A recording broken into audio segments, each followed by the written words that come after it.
JVN channel. ಇವತ್ತು ನಾವು ಉಡುಪಿ ಕೃಷ್ಣ ಮಠಕ್ಕೆ ಬಂದಿದ್ದೀವಿ. ಇದರದ್ದು ಇವಾಗ ಅದರ ಒಳಗಡೆ ದೇವಸ್ಥಾನ ಸುತ್ತಮುತ್ತ ಇರುವ ದೃಶ್ಯಗಳನ್ನು ತೋರಿಸ್ತೀವಿ. ಮೊದಲಿಗೆ ಇದರ ಇತಿಹಾಸವನ್ನು ಹೇಳ್ತೀನಿ. ಉಡುಪಿ ಕರ್ನಾಟಕ ರಾಜ್ಯದಲ್ಲಿ ಒಂದು ಜಿಲ್ಲೆ. ಈ ಕೃಷ್ಣ ಮಂದಿರನ ಶ್ರೀ ಮಧ್ವಾಚಾರ್ಯರು ಸ್ಥಾಪಿಸಿದರು. ಅವ್ರಿಗೆ ಅನೇಕ ಶಿಷ್ಯರಿದ್ದರು. ಅವರಲ್ಲಿ ರಾಘವೇಂದ್ರ ತೀರ್ಥರು, ವಾದಿರಾಜ ತೀರ್ಥರು, ಪುರಂದರದಾಸರು, ಕನಕದಾಸರು, ವಿಜಯದಾಸರು ಇವರೆಲ್ಲರೂ ಕೂಡ ಮಧ್ವಾಚಾರ್ಯರನ್ನು ಉಪಾಸಿಸ್ತಿದ್ರು ಮತ್ತು ಅವರ ಅನುಯಾಯಿಗಳಾಗಿದ್ದರು. ಉಡುಪಿ ಜಿಲ್ಲೆ ಆಗಸ್ಟ್ 1997 ಅಸ್ತಿತ್ವಕ್ಕೆ ಬಂತು.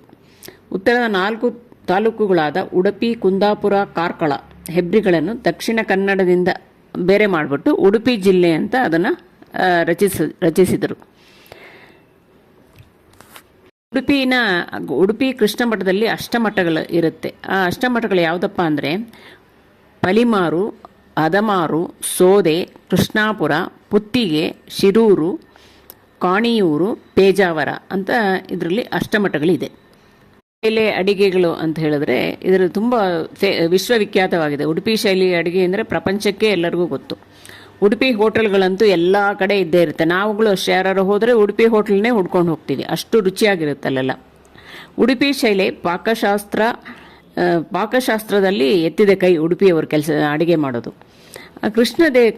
ಉಡುಪಿ ಕೃಷ್ಣನಿಗೆ ಪ್ರತಿದಿನವೂ ಬೇರೆ ಬೇರೆ ರೀತಿ ಅಡುಗೆ ಮಾಡ್ತಾರೆ. ಚಾತುರ್ಮಾಸದ ಮಳೆಗಾಲದ 4 ತಿಂಗಳಲ್ಲಿ ಬೇರೆ ಬೇರೆ ಥರ ಅಡುಗೆಗಳನ್ನು ಮಾಡ್ತಾರೆ. ಅದರಲ್ಲಿ ಒಂದು ಕಂಡೀಷನ್ಸ್ ಎಲ್ಲ ಇರುತ್ತೆ, ದೇವರಿಗೆ ಏನೇನು ಅಡುಗೆ ಮಾಡಬೇಕು 4 ಚಾತುರ್ಮಾಸದಲ್ಲಿ ಅಂತ. ಇದನ್ನು ಮಾಡೋರು ಶಿವಳ್ಳಿ ಬ್ರಾಹ್ಮಣರು. ದೇವರಿಗೆ ಅಡುಗೆ ಪ್ರಸಾದ ನೈವೇದ್ಯ ಮಾಡೋರು ಇಲ್ಲಿನ ಶಿವಳ್ಳಿ ಬ್ರಾಹ್ಮಣರು ಅಂತ ಹೇಳ್ತಾರೆ. ಅವ್ರದ್ದು ಹೋಟೆಲೆಲ್ಲ ಸೌತ್ ಇಂಡಿಯಾದಲ್ಲಿ, ದಕ್ಷಿಣ ಭಾರತದಲ್ಲೆಲ್ಲ ಉಡುಪಿ ಹೋಟೆಲ್ ಅಂತಲೇ ಅವರು ಅದನ್ನು ಹಾಕ್ಕೊಂಡು ಎಲ್ಲ ನಡೆಸ್ತಾರೆ.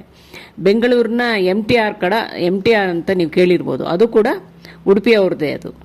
ಸೊ ಈ ಥರ ಉಡುಪಿಗೆ ಹೆಂಗೆ ಸಾರಿಗೆ ವ್ಯವಸ್ಥೆ ಬೆಂಗಳೂರಿಂದ ಇದೆ ಅಂತ ಹೇಳಿದ್ರೆ, ಸುಮಾರು 50 ಕಿಲೋಮೀಟ್ರಲ್ಲಿ ಮಂಗಳೂರಲ್ಲಿ ಬಜ್ಪೆ ಅಂತ ಇದೆ. ಅಲ್ಲಿ ಕೂಡ ನೀವು ವಿಮಾನ ನಿಲ್ದಾಣ ಇದೆ, ಅಲ್ಲಿ ವಿಮಾನದಲ್ಲಿ ಕೂಡ ನೀವು ಹೋಗ್ಬೋದು. ಅಲ್ಲಿಂದ ನೀವು ಮಂಗಳೂರಿಂದ ಏರೋಪ್ಲೇನಲ್ಲಿ ಹೋಗಿ ಅಲ್ಲಿಂದ ನೀವು ಬೇರೆ ಯಾವುದಾದ್ರು ಪ್ರೈವೇಟ್ ವೆಹಿಕಲ್ ತೊಗೊಂಡು ಉಡುಪಿ ಕೃಷ್ಣ ಮಠವನ್ನು ನೀವು ಸೇರ್ಬೋದು. ಅದೇ ಥರ ರಾಷ್ಟ್ರೀಯ ಹೆದ್ದಾರಿ 17ರಲ್ಲಿ ಉಡುಪಿ ಮೂಲಕ ಕಾರ್ಕಳ, ಧರ್ಮಸ್ಥಳಕ್ಕೆ ಹೋಗೋ ಒಂದು ಇದರಲ್ಲಿ ನೀವು ರಾಷ್ಟ್ರೀಯ ಹೆದ್ದಾರಿಯಲ್ಲಿ ಉಡುಪಿಗೆ ಹೋಗೋ ಬಸ್ಸಸ್ ಇದೆ. ನಿಮಗೆ ಇಷ್ಟ ಆಗಿತ್ತು ಅಂತ ಹೇಳಿದ್ರೆ ದಯವಿಟ್ಟು ಲೈಕ್, ಶೇರ್ ಆ್ಯಂಡ್ ಸಬ್ಸ್ಕ್ರೈಬ್ ಮಾಡಿ. Thank you.